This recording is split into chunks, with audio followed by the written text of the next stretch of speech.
A very pleasant day, students. Last class we completed lymphoid organ introduction, right? Shall we recall it again? What are lymphoid organs? Organs involved in origin, maturation and proliferation of lymphocytes are called lymphoid organs. Lymphoid organல தான் lymphocytes mature ஆகும், origin ஆகும் and proliferate பெருகும். அந்த organ lymphoid organ அப்படின்னு சொல்றோம். There are two types of lymphoid organ, primary lymphoid organ, secondary lymphoid organ. Primary lymphoid organs are thymus, bone marrow. Secondary lymphoid organs are lymph nodes, spleen, paired patches in small intestine. இந்த lymph nodes எங்கெல்லாம் accumulate ஆகும்? Lymph nodes run along with the course of lymphatic vessel, but it accumulates behind the ears, underarm or armpit and groin region. These are the things we completed, right? Next, lymphoid system overview. There are two types of lymphoid organ, primary lymphoid organ, secondary lymphoid organ. Primary lymphoid organ are central lymphoid organ, secondary lymphoid organ, peripheral lymphoid organ. Primary lymphoid organ, it is actually a site of lymphocyte production and maturation. Lymphocyte produce ஆகி mature ஆகக்கூடிய இடத்தை தான் நம்ம primary lymphoid organ அப்படின்னு சொல்லுவோம். Got it? அப்போ secondary lymphoid organல என்ன நடக்கும்? Site of lymphocytes activation. Lymphocyte activate ஆகக்கூடிய இடத்தை secondary lymphoid organ. So secondary lymphoid organல எது நம்ம கன்சிடர் பண்ணோம்? lymph node, spleen, mucosa associated lymphoid tissue, malt. Malt பற்றி பிரீஃபாக நம்ம நெக்ஸ்ட் செஷனில் பார்க்கலாம். Right, these are the secondary lymphoid organ. Simple concept தெரிஞ்சுக்கோங்க. பிரைமரி lymphoid organல lymphocyte ப்ரொடியூஸ் ஆகுது, மெச்சூர் ஆகுது, அதாவது bone marrow, thymus. Secondary lymphoid organல இந்த lymphocyte ஆக்டிவேட் ஆகுது. ரைட், புரிஞ்சிச்சு அந்த concept? Yes. B cell and T cell formation, இதுவும் சின்ன கான்செப்ட், லாஸ்ட் கிளாஸில் நம்ம பார்த்தோம். ரைட், அதாவது ப்ரிகர்சர் லிம்போசைட் போன் மேரோக்குள்ளேயே இருந்து மெச்சூர் ஆச்சுன்னா அதை பி செல் அப்படின்னு சொல்லுவோம். அந்த ப்ரிகர்சர் லிம்போசைட்ஸ் பிளட் ஸ்ட்ரீம் வழியாக behind the upper part of the heart thymus gland இருக்கும். அந்த தைமஸ் கிளாண்டில் போய் மெச்சூர் ஆச்சுன்னா that become as a T cell. Precursor lymphocyte when it get mature inside the bone marrow that become as a B cell. That precursor lymphocyte when it runs through the bloodstream, when it get maturity inside the thymus gland, that become as a T cell. சின்ன concept தான்.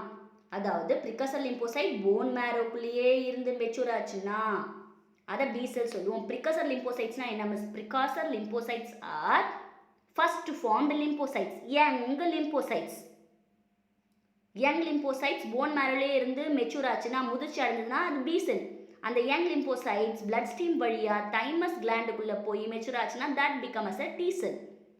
So which is the basement for this content? Bone marrow. What about the birds?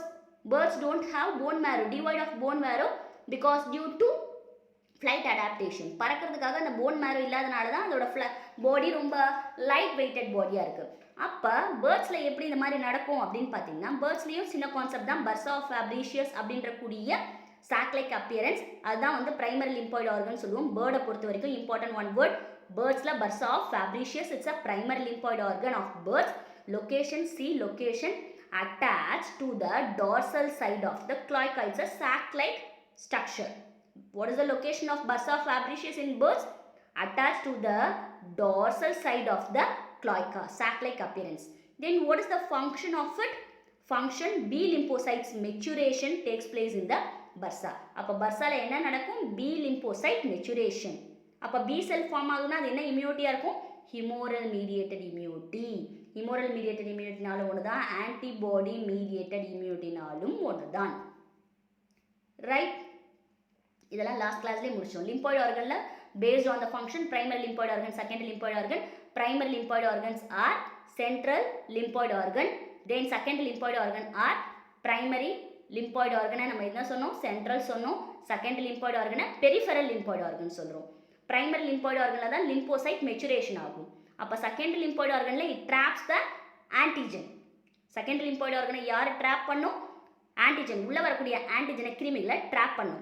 அது மட்டும் இல்லாமல் make it available for maturation of lymphocytes. அதாவது lymphocyte mature ஆகி fight மெக்கானிசமை கற்றுக்கக்கூடிய இடத்த, ஃபைட் மெக்கானிசமை ஷோ பண்ணக்கூடிய இடத்த தான் நம்ம secondary lymphoid organ. Maturation takes place in the primary lymphoid organ, as I told you earlier. Then what about the secondary lymphoid organ? Activation, act. It starts to act against the foreign antigen. Right? Primary lymphoid organ la mammals, bone marrow, thymus. Birds la bursa of Fabricius. இதான் வந்து primary lymphoid organ in mammal and birds. Right? இதெல்லாம் நம்ம last செஷன்லேயே நம்ம நிறைய discuss பண்ணிட்டோம். Point number 2 பாருங்கள். It involve the production of early selection of lymphocytes. லிம்போசைட்ஸோட early production செலெக்ஷனில் எங்கே நடக்குது? Primary lymphoid organ. Third point, lymphocytes dedication to particular antigenic specificity. So lymphocytes dedicate ஆகிறது எந்த இடத்துல அப்படின்னு பார்த்தீங்கன்னா primary lymphoid organ. Sites where stem cell divide and become immunocompetent power capable of mounting immune response. Immune ரெஸ்பான்ஸ்க்கு தன்னை தயார்படுத்திக்கக்கூடிய இடம் எதுனா primary lymphoid organ. Primary lymphoid organ matures the lymphocytes so that lymphocytes get maturity, then it learns how to fight. எல்லாத்தையுமே எந்த இடத்துல கற்றுக்குது? Primary lymphoid organ. It shows the fighting mechanism in the secondary lymphoid organ. சண்டை கற்றுக்கிற இடம், டிஷ்யூம் அப்படின்னு சண்டை கற்றுக்கக்கூடிய இடம் எது அப்படின்னு பார்த்தீங்கன்னா பிரைமரி லிம்போய்டு ஆர்கன். அந்த சண்டை போடக்கூடிய இடம், அந்த பாக்ஸிங் ரிங்குக்குள்ள இறங்கக்கூடிய இடம் எதுனா secondary lymphoid organ. Simple concept தான். இப்போ difference between primary lymphoid organ last கிளாஸே இதை சொல்லிட்டோம். அதனால் ஒரு சின்ன கான்செப்ட் மட்டும் பார்த்துட்டு போயிடலாம். ரைட்? பிரைமரி லிம்போய்டு ஆர்கனில் பாருங்கள், lymphocytes formed and matured. Secondary lymphoid ஆர்கனில் it initiate adaptive immune response. அதாவது ஆக்டிவேஷன் எங்கே நடக்குது? Secondary lymphoid organ. Primary lymphoid ஆர்கனில் it allow lymphoid stem cell to proliferate, differentiate and mature. Maturation, origin, differentiation, everything takes place in the primary lymphoid organ.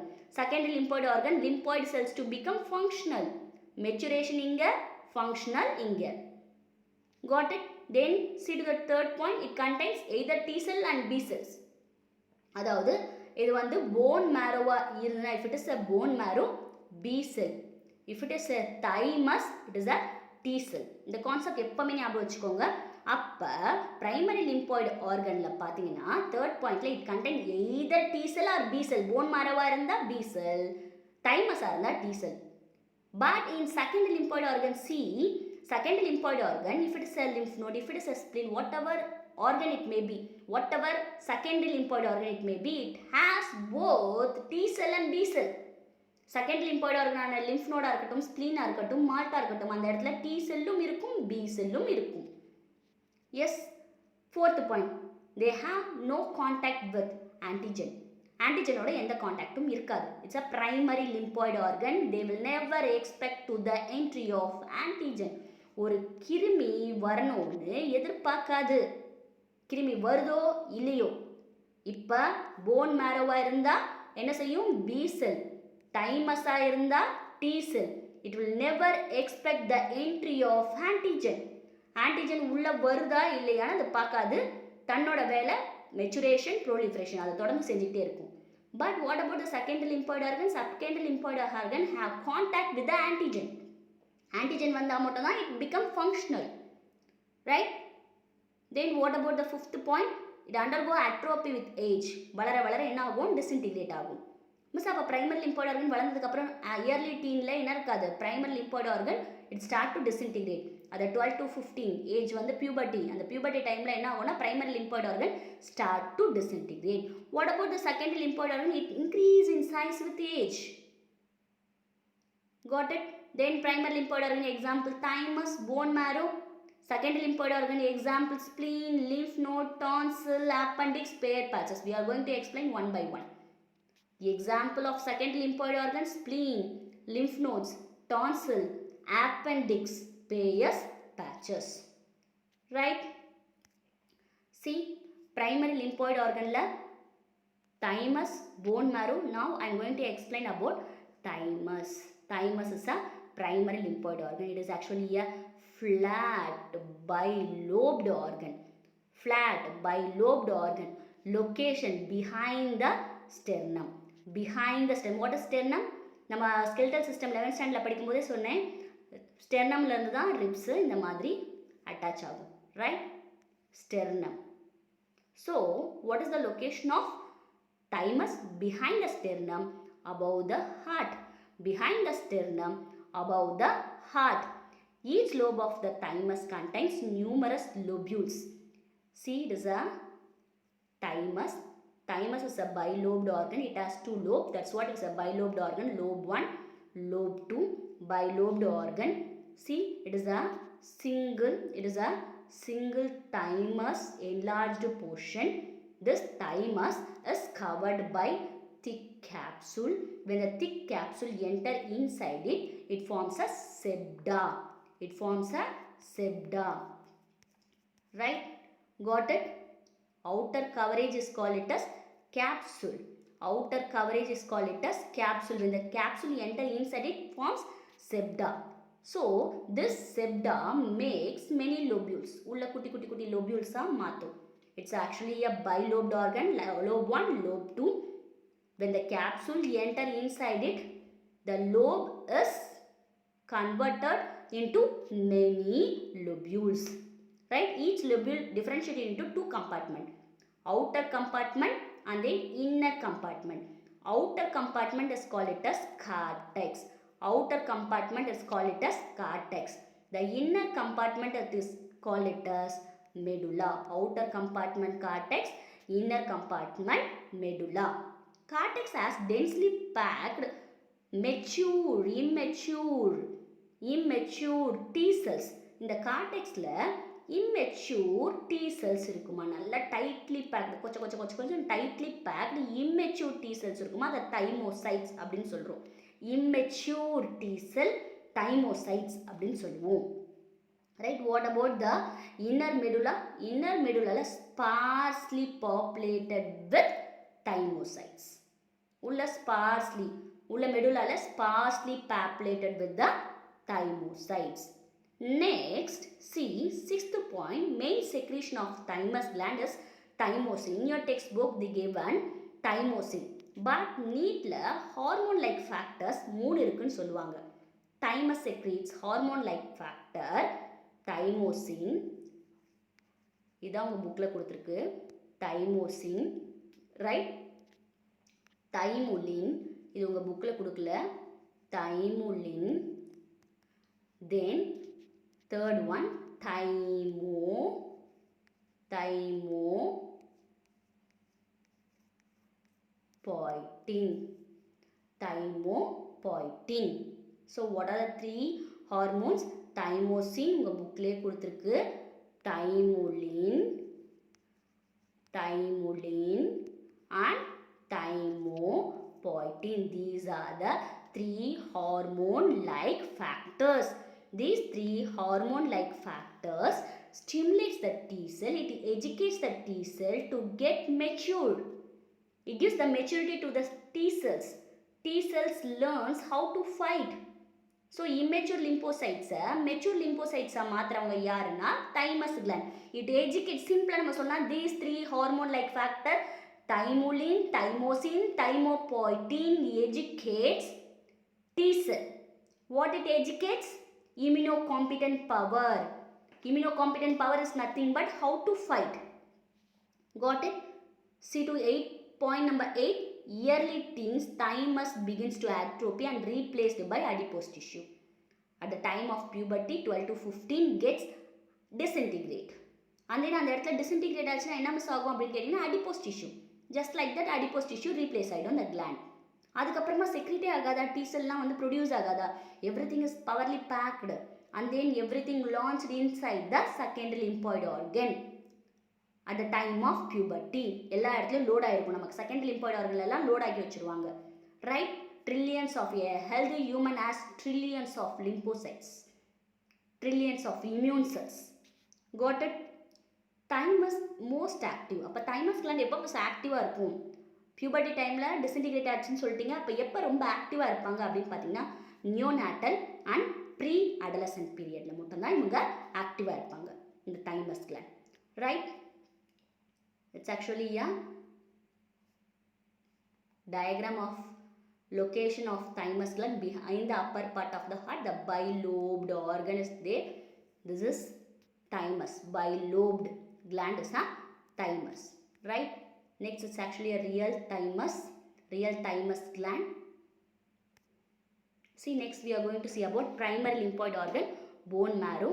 It is actually a lymphoid tissue location within spongy portion of the bone. It contains stem cell. See, it is a bone. Imagine this is a bone. Bone குள்ள என்ன இருக்கு? Bone marrow இருக்கு.